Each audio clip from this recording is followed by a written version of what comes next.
அவங்களுக்கு வேற ஒரு நாட்டில காலையிலேருந்து ஈவினிங் வரைக்கும் தனியா இருந்திருந்தா அவங்களுக்கு வேலை கிடையாது. என்ன பண்ண முடியும்? மிஞ்சி மிஞ்சி போனா சமைக்க முடியும். ஒரு மதியானத்துக்கும் சாப்பாட்டுக்கு வரமாட்டாரு. நைட்டுக்கு தான் வருவாரு சாப்பிடுறதுக்கு. அப்ப காலையில எழுந்திரிச்சு இவங்க சாப்பிட்டுட்டு உட்காந்துருந்தாங்கன்னா, திருப்பி நைட்டு தான். அவங்க தனியாவே அந்த வீட்ல இருந்திருக்காங்க அப்படிங்கிறத தான் பார்க்க முடியுது.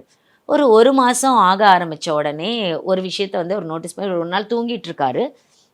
திடீர்னு எழுந்து பார்த்தா பக்கத்துல அந்த பொண்ணு இல்ல. அப்ப வந்து என்னன்னு எங்க காணோமேன்னு எழுந்து தேடும்போது, இவங்க வந்து ஹால்ல ஒரு சோஃபால கையெல்லாம் வந்து கால்ல போட்டு கட்டிட்டு அவங்க அப்படியே உட்கார்ந்துட்டே இருந்திருந்திருக்காங்க. இவர்கிட்ட வந்து "ஏம்மா இங்க உட்காந்துருக்க?" அப்படின்னா, "இல்ல எனக்கு தூக்கம் வரல. அதனால நான் இங்க உட்காந்துருக்கேன்" அப்படின்னு.